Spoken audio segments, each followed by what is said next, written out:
Hey everybody, Healthy Prepper here. Today's topic is the pros and cons of cans. Canned food for food storage. What do you think? Good or bad? Evil or beneficial?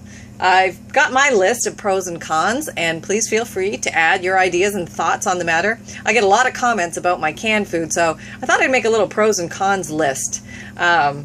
Just to toss it out there and get some ideas from you folks too. Okay, here we go. Let's start with the cons today.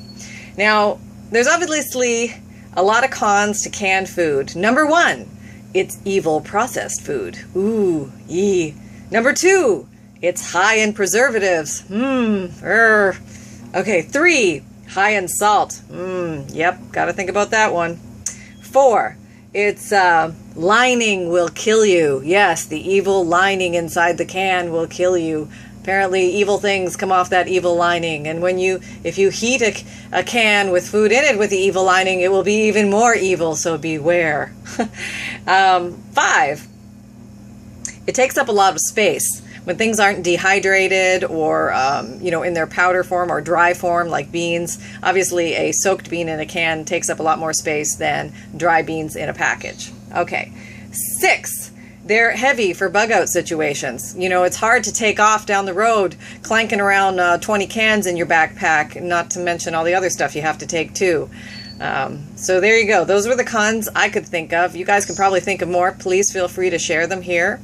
Let's go over to the pros. Okay, number 1, it's quick storage. You just buy the can and put it on the shelf and you're pretty much done. You don't have to mess with any Mylar bags or vacuum sealing or anything like that.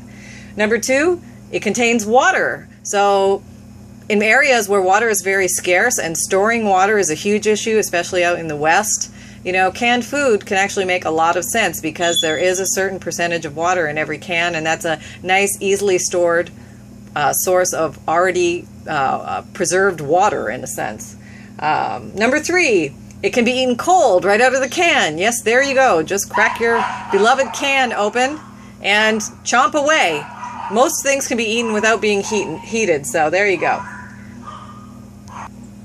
Number 4, it can make a good barter item. It's a very easy thing to hand away and give off to others if you so choose to do so.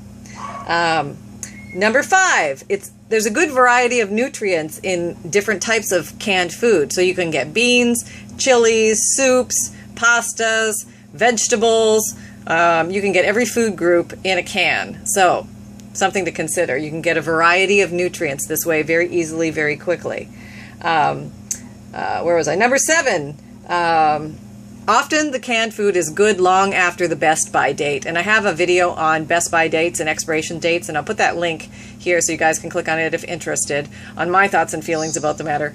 But